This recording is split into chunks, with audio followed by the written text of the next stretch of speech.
ஓம் சாந்தி.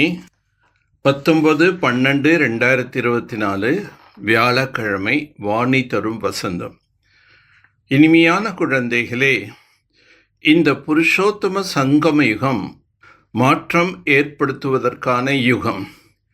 இப்போது நீங்கள் தாழ்ந்த நிலையிலிருந்து உயர்ந்த ஆத்மாவாக ஆக வேண்டும். யார் ஆசிரியராக ஆகி அநேகருக்கு நன்மை செய்வதற்கான நிமித்தமாக ஆகியிருக்கின்றார்களோ அவர்களின் மகிமையும் பாபாவுடன் கூடவே பாடப்படுகின்றது. செய்பவர் செய்விப்பவராகிய பாபா குழந்தைகள் மூலமாக அநேகருக்கு நன்மை செய்விக்கிறார். ஆகவே குழந்தைகளுக்கும் மகிமை ஆகிவிடுகின்றது. குழந்தைகள் சொல்கின்றனர், பாபா இன்னார் என் மீது தயை காட்டினார், ஆதலால் நான் என்னவாக இருந்து என்னவாக ஆகிவிட்டேன் என்று கூறுவார்கள். ஆகவே ஆசிரியர் ஆகாமல் ஆசீர்வாதம் என்பது பெற முடியாது. தந்தையை அறிந்து கொள்ளவில்லை என்றால் அவருடைய இருப்பிடம் பற்றி எப்படி தெரியும்? அவர் பெயர் வடிவத்திற்கு அப்பாற்பட்டவர் என்று பக்தியில் கூறுகிறார்கள். அவ்வாறு எதுவும் இருக்க முடியாது. எந்த ஒரு பொருள் இல்லையோ அதன் இருப்பிடம் பற்றியும் எவ்வாறு சிந்திக்க முடியும்? பாபா சொல்கிறார், நான் இந்த ரதத்தின் மூலம் என்னுடைய அறிமுகத்தை கொடுப்பதற்காக வந்துள்ளேன். நான் உங்கள் அனைவருடைய தந்தை, நான் பரம்பிதா பரமாத்மா என்று சொல்லப்படுகின்றேன். தந்தையோ பெயர் வடிவத்துக்கு அப்பாற்பட்டவர் என்றால் குழந்தைகள் பிறகு எங்கிருந்து வந்தனர்? குழந்தைகள் இருக்கின்றனர் என்றால் நிச்சயமாக தந்தையும் இருக்கின்றார். ஓர் அற்புதமான நட்சத்திரம் ஜொலிக்கின்றது என்று பாடுகிறார்கள். இவருடைய சரீரத்தில் பாபா பிரவேசமாகியிருக்கின்றார். தந்தை இருப்பதோ பரந்தாமத்தில். அவர் வசிப்பதற்கான இடம் பரந்தாமம். அவர் ஒரு அதிசய நட்சத்திரமாக ஜொலிக்கின்றார். பரம்பிதா பரமாத்மா என சொல்லவே செய்கின்றனர் இல்லையா?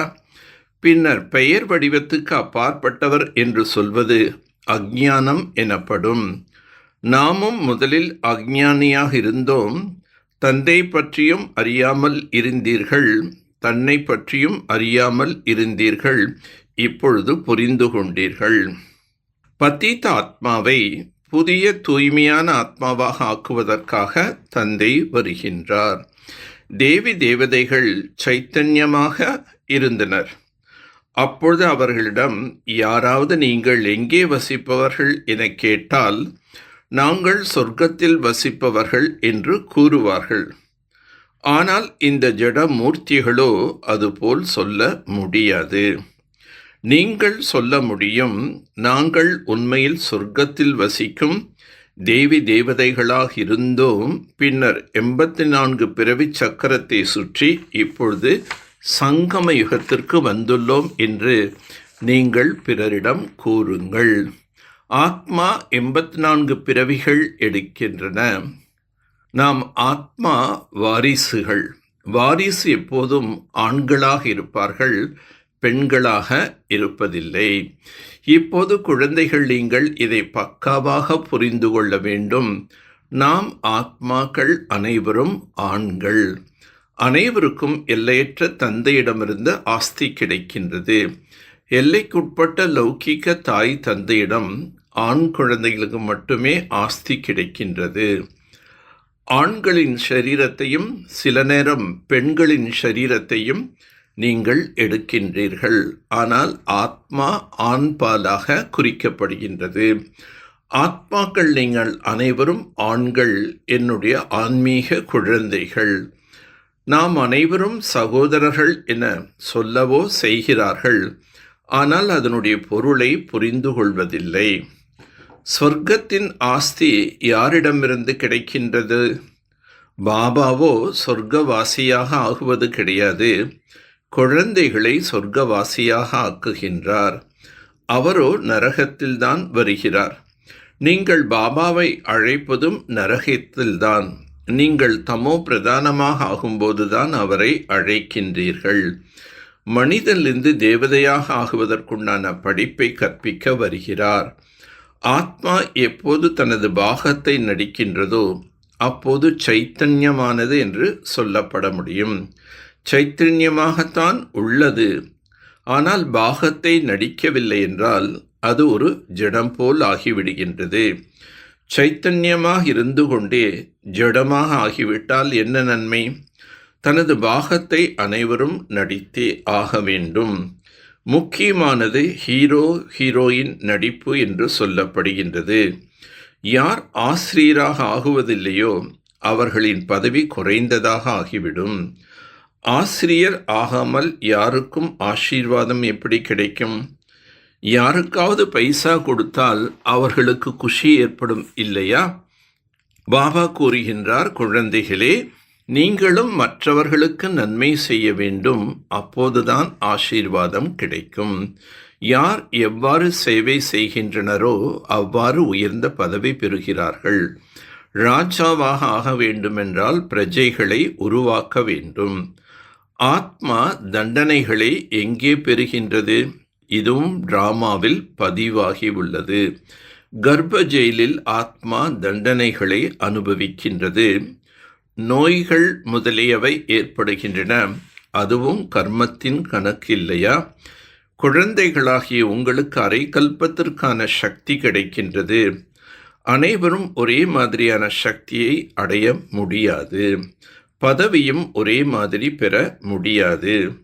அனைவருக்கும் என்னென்ன பாகம் இருந்ததோ அந்த பாகத்தை கல்பமாக நடித்து கொண்டே இருப்பார்கள். தேவதைகளான ஆனாலும் சரி, சூத்திரர்களாக ஆனாலும் சரி, ஒவ்வொருவரின் பாகமும் கல்பம் நடித்தது போலவே தான் நடக்கும். இதில் எந்த ஒரு வேறுபாடும் இருக்காது. ஒவ்வொருவரும் அவரவர் பாகத்தை நடித்து கொண்டே இருக்கின்றார்கள். டிராமாவின் அனுசாரம் புருஷார்த்தத்தின் மூலமாகத்தான் பலனை பெறுகிறார்கள். ஆத்மாதான் வெவ்வேறு உடல்களை எடுத்து தன்னுடைய பாகத்தை நடிக்கின்றது. நாம் ஆத்மாக்கள், ஆண்கள். நாம் பாபாவிடமிருந்து முழு ஆஸ்தி பெற வேண்டும். சதா இந்த நினைவில் இருக்க வேண்டும். மனிதனிலிருந்து தேவதைகளாக ஆகுவதற்கான படிப்பை படிக்கவும் படிப்பிக்கவும் வேண்டும். முழு உலகத்திலும் என்ன நிகழ்வுகள் நடைபெறுகின்றதோ அது அனைத்தும் உருவாக்கப்பட்ட டிராமா ஆகும். இதில் புருஷார்த்தம் மற்றும் பலன் இரண்டும் அடங்கியுள்ளது. புருஷார்த்தம் இல்லாமல் பலன் கிடைக்காது. இவ்விஷயத்தை நல்லபடியாக புரிந்து கொள்ள வேண்டும். எந்த ஒரு சேவையானாலும் சத்தியமான மனதுடன் மற்றும் ஈடுபாட்டுடன் செய்யக்கூடிய சத்திய சேவாதாரி ஆகுக.